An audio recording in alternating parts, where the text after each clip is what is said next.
Le Salon du Livre Jeunesse est né il y a une vingtaine d'années maintenant par une association qui s'appelle Millefeuille. Au départ, il était organisé donc, par la commune de Sucé-sur-Erne. Aujourd'hui, c'est le service culture de la communauté de communes qui s'en occupe. Il y a donc 3 temps. Il y a un événement qui est ouvert au public le week-end, le samedi et le dimanche.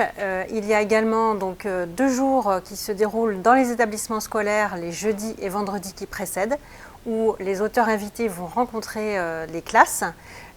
Et il y a également une journée professionnelle qui est dédiée à la formation des bibliothécaires et des professionnels du livre et de la lecture.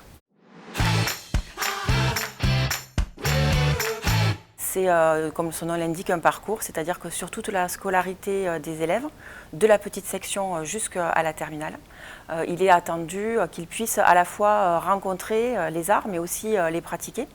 Et donc le parcours, ça permet d'organiser en fait ces rencontres sur toute la scolarité et s'assurer qu'ils rencontrent tous les arts, c'est-à-dire à la fois la littérature de jeunesse, mais aussi tout ce qui va être musique, théâtre, danse. Sur le Salon du Livre, le point d'orgue, c'est la rencontre avec l'auteur qui vient dans la classe pour animer lui-même un atelier.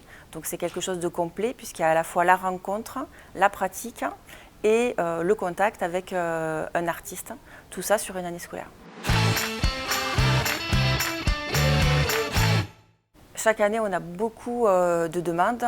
Aux environs de 90 classes sont retenues. Ça représente plus de 2000 élèves tous les ans.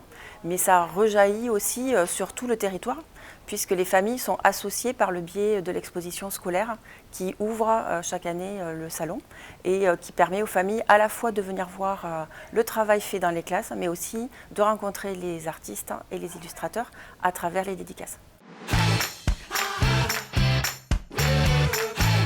Toutes les bibliothèques du territoire sont impliquées à différents stades.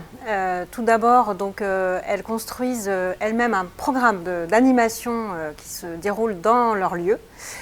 Donc on va retrouver avant le salon, voire après le salon, un certain nombre d'animations comme des expositions, des lectures, des ateliers en lien avec les auteurs et la thématique du salon.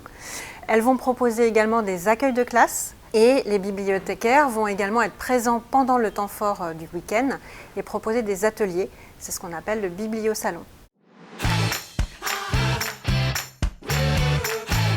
Étant élue à la culture, je trouve que c'est un moment vraiment privilégié et je pense que l'ouverture d'esprit des enfants commence par la lecture, par le livre.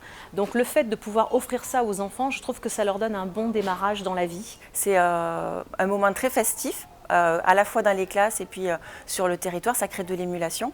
Quand j'ai vu que mes enfants en classe rencontraient les auteurs des livres qu'ils étaient en train de lire, sincèrement, j'ai trouvé ça extraordinaire. Pour les parents, c'est vraiment super et pour les enfants aussi. Donc c'est vraiment un très très très beau moment qu'il faut vraiment privilégier, conserver et si ça peut encore prendre plus d'ampleur, mais c'est vraiment génial.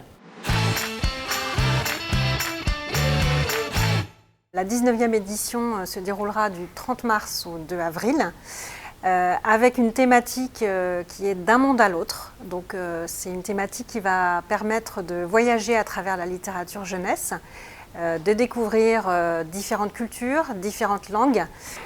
On a également travaillé avec des associations d'accueil de réfugiés. Toutes les informations sont disponibles sur le site internet hors saison.